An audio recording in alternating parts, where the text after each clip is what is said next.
What's your relationship with Irv Gotti? Because from everybody who kept up with the Supreme story, Irv, well, what we think is Irv's money came from Supreme, or why did Supreme? I don't know. It wasn't none of that. I'm gonna answer. That's a 2-part question. So I love Irv.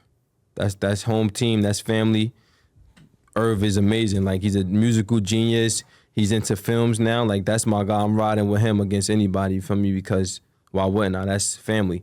And you see, I got loyalty on my arm. Like, that really mean I'm loyal to who I'm loyal to. And to address the other thing you said about the whole money thing, Irv was DJing. He was in music. He been interning. He been with Leo Cohen. He been with all of them, like with Rough Riders and doing the thing with DMX. And like, how can Preem be giving him, like, that's what I'm saying. People, you will see something in the media and people will just blow that out of proportion and then create a whole different narrative and just make it fit their criteria, what they want to promote, like their agenda. It's impossible for Preem to have given Irv any money. That's like, are you serious? But the feds obviously thought that too, though, because that's why they just wanted to try to tie them together in a negative way so they can get a conviction. So even if it's a lie, they still gonna promote that lie just so they can get a conviction. Because they felt like maybe if we attach y'all to him, maybe y'all turn on him and just cooperate with us so we can get him. And Irv and his brother Chris, they didn't do that. They that's why I said I can never say nothing bad about neither one of them, because the government, the feds offered them 8 months and they was facing 25, 30 years. And they said, yo, if you say that he did this, we'll give y'all 8 months. And they was like, nah, we're not doing that. So I can never say nothing bad about neither one of them. They solid. And you're not gonna really find people in the music business that would have did that. Were you rooting for Ja Rule hard when him and 50 were really going at it? Were you a murder? But I was a fan of 50. Were you hollering murder off the school bus? I mean, or from the driver's but now car? I feel like Ja people like on Ja a lot. Up until like 2 or 3 years ago, they were got shitting an on him. unfair deal in that whole thing for sure. But I feel like I had to root for Ja.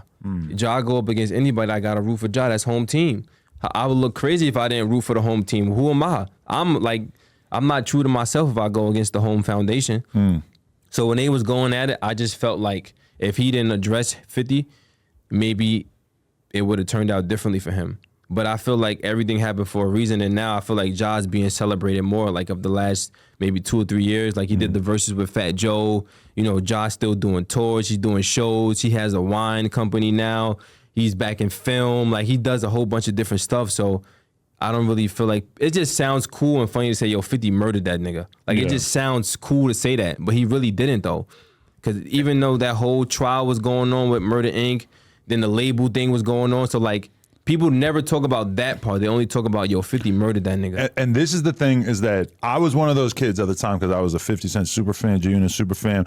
But there needs to be a little bit of historical revisionism, because the truth Revisionism? Well, we got to revise some shit, because that narrative took the world by storm. Of like a big part of 50 blowing up as a rapper was not only the huge records and everything, but also people loved the idea of you taking out a fellow rapper and destroying their career or whatever. That's what the rap game about. But the truth is that around the time that 50 came out, people were kind of getting sick of Ja. Like his star was already started, because he had become so huge on like a mainstream radio level that people were kind of losing interest. And then the Fed case and like all this other kind of shit was like going on around the same time, and 50 was gonna blow up either way. So he kind of like used that moment to be like, look at this rapper that I destroyed. But the truth is that was kind of happening anyway. What you mean 50 would have blew up either way? I don't think 50 needed to pick a fight with Ja Rule to blow up when you have records like In the Club and all this other shit coming out at that time. But that came out after. He was like, as soon as he came in the game, he was taking shots at people. And True. Yeah, so I feel like the aura of beef in general, I feel like he needed Murder Inc. to become who he became in a way. He needed my dad.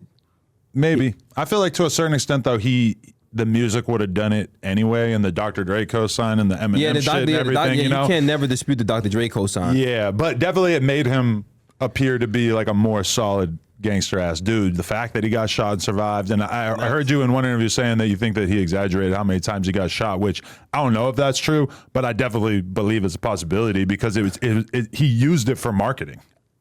Everything is about marketing. Yeah.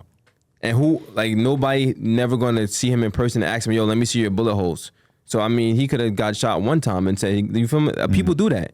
Not necessarily just putting all the buck on him. I'm talking about rappers in general. If they got shot 3 times to make themselves sell more records, they're gonna say, yo, I got shot 7 times. People have done that. Historically, people do that all the time.